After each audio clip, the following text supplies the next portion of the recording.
आपने कहा we need job. बेरोजगारी आज नहीं हुई है। अब आपको ये नौकरी का लॉलीपॉप दिखाकर ठगने वाले लोगों के बारे में एक आंकड़ा देते हैं, उसको समझ लीजिए। पूरे बिहार में 75 साल में चपरासी से लेकर मुख्य सचिव तक अगर जितने भी लोग नौकरी में, सरकारी नौकरी में हैं, सबकी संख्या को आप जोड़ दीजिएगा तो वो संख्या होती है 23 लाख। 1.97% लोगों को ही सरकारी नौकरी बिहार में मिला हुआ है।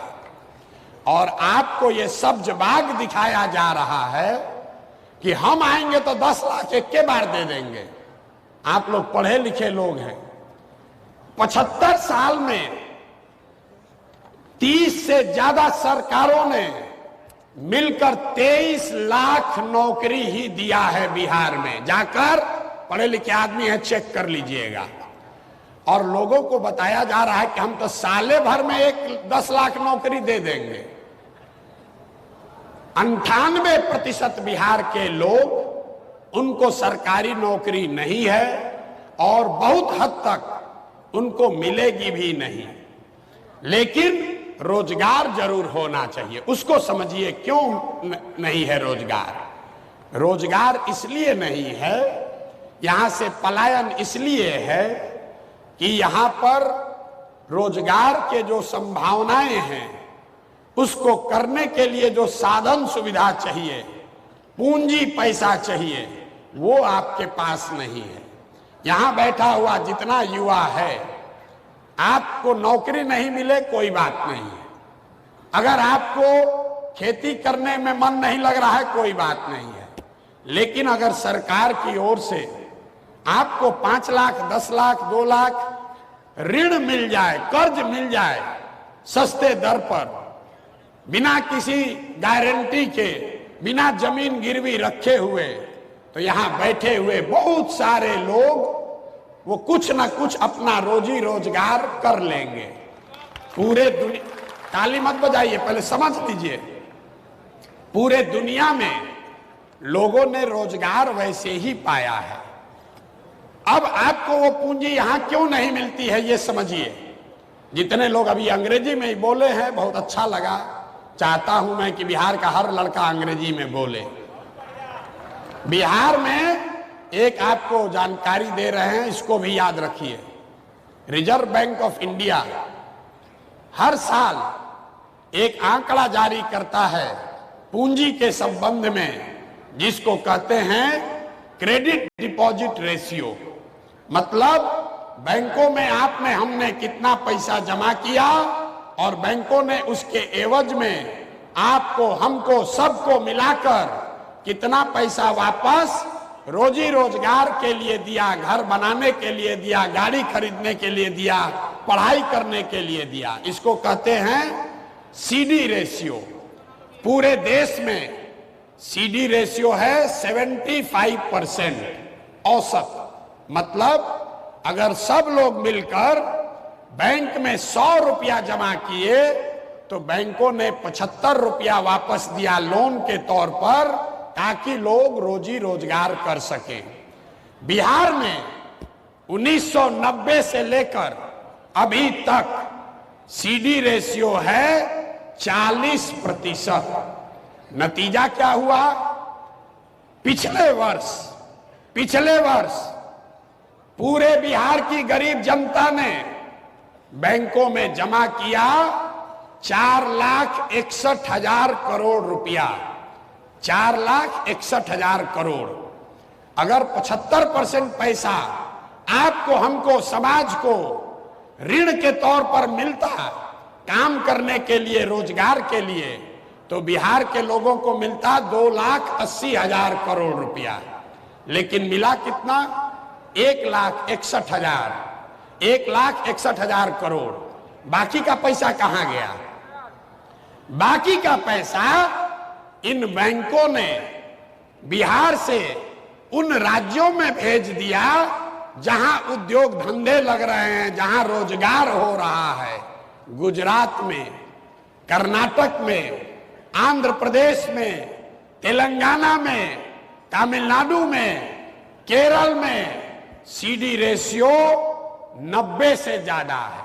मतलब वहां के लोग अगर 100 रुपया बैंक में जमा किए तो उनको 90 रुपया मिला रोजी रोजगार के लिए, और बिहार के गरीब लोग 100 रुपया जमा किए, आपको 40 रुपया मिला। इसका असर क्या है इसको समझिए। पिछले 30 वर्षों में बिहार के बैंकों ने बिहार से 26 लाख करोड़ रुपया, याद रखिए और लोगों से पूछिए, यहां के वित्त मंत्री को भी पता नहीं है, कोई पूछता ही नहीं है।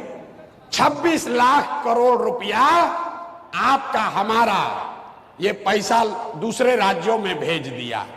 आपको आदमी का पलायन दिखता है, हम आपको बता रहे हैं कि ये पलायन इसलिए है क्योंकि यहां से पूंजी और बुद्धि का पलायन है। पैसा जो है वो बाहर जा रहा है, जो पढ़ लिख कर बुद्धिमान है वो बाहर जा रहा है, तो जो बच गया लेबर, उसके पास तो कोई ऑप्शन ही नहीं है, विकल्प ही नहीं है, उसको बाहर जाना ही जाना है। अब इसको गंवई भाषा में समझिए। मान लीजिए कि आपको बाल काटने आता है, आपके पास 20,000 रुपया है, आप चाहते हैं कि एक सैलून लगाकर हम एक अपना रोजी रोजगार शुरू करें। आप सैलून खोलने गए तो लोगों ने बताया इसमें 1 लाख रुपया लगेगा। दूसरे राज्य में 80,000 70,000 रुपया आपको बैंक से लोन मिल जाएगा, 20,000 रुपया आप जमा कीजिएगा, सैलून खोल लीजिएगा। लेकिन बिहार में वो लोन नहीं मिलेगा, तो 20,000 रुपया में क्या करेगा? 5,000 रुपया किसी दलाल को देगा, 2,000 रुपया में ट्रेन का टिकट खरीदेगा, बस का टिकट खरीदेगा और जाकर बॉम्बे में किसी सैलून में मजदूरी करेगा। ये पूंजी का प्रभाव है मेरे भाई। अमेरिका में, जर्मनी में, इंग्लैंड में, फ्रांस में ये मुसल्लापुर और चौधरी टोला और सुल्तानगंज में लोग जैसे रह रहे हैं वैसे रहकर लोग कंपटीशन का तैयारी नहीं कर रहा है। लेकिन हमसे आपसे वो लोग बहुत आगे हैं। क्यों आगे है? इसलिए नहीं कि 100 रेलवे के नौकरी के लिए 10 लाख लोग 5-5 बरस अपना घर से पैसा खर्चा करके, खेत बेच के 10 लाख लोगों ने नौकरी दिया, परीक्षा दिया, उसमें तो 100 आदमी को तो मिलेगा, 9,90,000 आदमी को तो बेरोजगार रहना है। और वो 5 बरस यहाँ कोचिंग में रहता है, लॉज में रहता है। अगर यहाँ 10,000 लोग बैठे हैं, सब दरवाजा बंद कर दिया जाए, एक दरवाजा खाली खुलेगा तो कितना आदमी निकलेगा? आधा आदमी तो दबा के मर जाएगा। और उस दरवाजे में भी यहाँ कोचिंग वाले, अब पेपर लीक करने वाले, इन्होंने भी कब्जा कर लिया। उस दरवाजे में भी वही निकल रहा है जो पेपर लीक का पैसा दे रहा है। आप लोगों ने सवाल पूछा है हमसे कि भैया पेपर लीक पर क्यों नहीं बोलते? नहीं बोलेंगे, आपके सामने बोल रहे नहीं बोलेंगे। हमको राहुल गांधी पूछते हैं? हम खुद चौधरी टोला में पत्थर की मस्जिद के लॉज में 2 बरिस रहे हैं, जानते हैं क्या कष्ट होता है। वो टिफिन का दाल रोटी खाए हैं, समोसा खाने के लिए, 2 कप चाय पीने के लिए सुबह शाम रोड के किनारे खड़े हुए हैं। 1-2 बरस नहीं, 3 बरस। हम जानते हैं आपका कष्ट। ये जो नेता खड़ा होकर कह रहा है कि पेपर लीक हो गया और आपको लग रहा है कि यही मेरा नया रहनुमा है, यही हमारा भाग्य सुधारेगा, आप हमको बताइए, राजस्थान में सबसे ज्यादा पेपर लीक हुआ अभी कुछ दिन पहले, 5 बरस सबसे ज्यादा पेपर लीक कहां हुआ? राजस्थान में। राजस्थान में किसकी सरकार थी? कांग्रेस की। अभी भाजपा वाले आए हैं, इन्होंने एनटीए बनाया है। अब पता चला 4 सेंटर से सब टॉपर आ गया। बिहार का उसमें कोई सेंटर नहीं है, तो कैसे रोजगार मिलेगा? आप बताइए। कुछ दिन पहले, साल भर पहले यहाँ पेपर, यहाँ आप बता रहे हैं कि भैया पेपर लीक हुआ है, इस पर बोलिए।